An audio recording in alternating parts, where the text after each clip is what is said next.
నమస్తే, నేను అడ్వకేట్ శ్రీనివాస్ చౌహాన్. మన భూమికి సంబంధించిన వివాదం ఒక ప్రాంతంలో ఉండి మనము ఒక ప్రాంతంలో ఉన్నప్పుడు మనం నివసిస్తున్న ప్రాంతపు కోర్టులో ఆ భూమికి సంబంధించిన కేసు ఫైల్ చేసుకోవచ్చా? సో మిత్రులారా, మన దేశంలో సివిల్ ప్రొసీజర్ కోడ్ సిపిసి అనే చట్టం ఉంటుంది. ఈ సిపిసి చట్టంలో మనకు జ్యూరిస్డిక్షన్ అనే అంశం గురించి వివరణ ఇవ్వడం జరుగుతుంది. సివిల్ వివాదాల విషయానికి వస్తే భూమి ఏ న్యాయస్థాన పరిధిలోకి అయితే వస్తుందో ఆ న్యాయస్థాన పరిధిలో మాత్రమే మనము కేసు ఫైల్ చేసి మనకు రావాల్సినటువంటి రిలీఫ్ ఆర్డర్ ఏదైతే ఉందో ఆ ఆర్డర్ని మనం న్యాయస్థానంలో అడగాలి. ఉదాహరణకు ఇంజెక్షన్ కేసు వేయాలనుకుంటే మన భూమి ఎక్కడైతే ఉందో అక్కడ మాత్రమే, ఆ న్యాయస్థానంలో మాత్రమే మనము ఇంజెక్షన్ కేసు వేయాలి. మనకు వారసత్వంగా వచ్చిన భూమి ఏ ప్రాంతంలో ఉందో ఆ ప్రాంతంలోనే పార్టీషన్ కోరుతూ మనము కేసు అక్కడ ఫైల్ చేయాలి. కానీ మనం ఉంటున్న ఏరియాలో ఫైల్ చేయడానికి అవకాశం ఉండదు.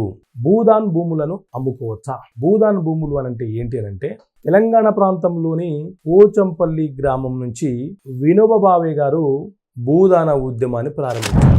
భూములు ఎక్కువ కలిగినటువంటి భూస్వాముల వద్ద నుంచి భూమిని దానంగా తీసుకొని భూమి లేని నిరుపేదలకు భూములను పంచడమే ఈ భూదాన ఉద్యమము. సో భూదాన పోచంపల్లి నుంచి ప్రారంభమైనటువంటి ఈ భూదాన ఉద్యమము దేశమంతటా విస్తరించి పేద ప్రజలందరికీ భూములను పంచాడు.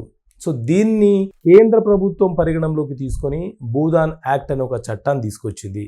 ఇలా భూదాన భూములు ఎవరికైతే ఇచ్చారో ఆ వ్యక్తులు తరతరాలుగా అనుభవించాలి, కానీ అమ్మడానికి, లీజుకి ఇవ్వడానికి అవకాశము, మార్టిగేజ్ చేయడానికి అవకాశం ఉండదు.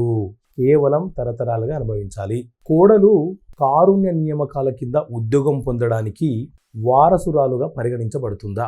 రీసెంట్గా జార్ఖండ్ హైకోర్టు ఈ అంశం మీద తీర్పునిస్తూ కీలకమైనటువంటి అంశాన్ని ప్రస్తావించింది. ఒక ఇంట్లో అత్తగారు చనిపోయారు, ఆమెకు ఒక కుమారుడు. అతను ప్రమాదానికి గురై, పక్షవాతానికి గురై నడవలేని పరిస్థితిలో ఉన్నాడు. అతని భార్య మాత్రమే ఆ కుటుంబాన్ని పోషించే స్థాయిలో ఉంది. సో ఆమెకు ఉద్యోగం ఇవ్వాలా వద్దా అనే సందిగ్ధత ఏర్పడ్డప్పుడు కోడలు కూడా ఆ ఉద్యోగము కారుణ్య నియామకాల కింద ఉద్యోగం పొందే అర్హతను కలిగి ఉంటుంది.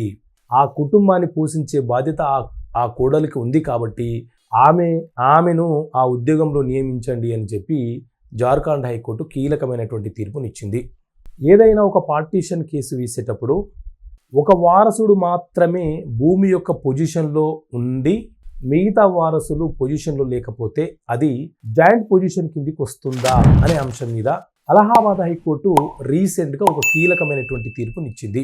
ఒక తండ్రికి జన్మించినటువంటి వారసులు ఎంతమంది అయితే ఉన్నారో ఆ వారసులలో ఎవరైనా ఒకరు భూమి మీద పొజిషన్లో ఉన్నా కూడా మిగతా వారసులు కూడా పొజిషన్లో ఉన్నట్లుగానే నిర్ధారించబడతారు. కాబట్టి వారందరూ joint family property, undivided property కింద పార్టీషన్ సూటు కేసు ఫైల్ చేసి వారి వాటాను వారు కోరే హక్కును కలిగి ఉంటారు అని చెప్పి హైకోర్టు చాలా కీలకమైనటువంటి తీర్పునిచ్చింది.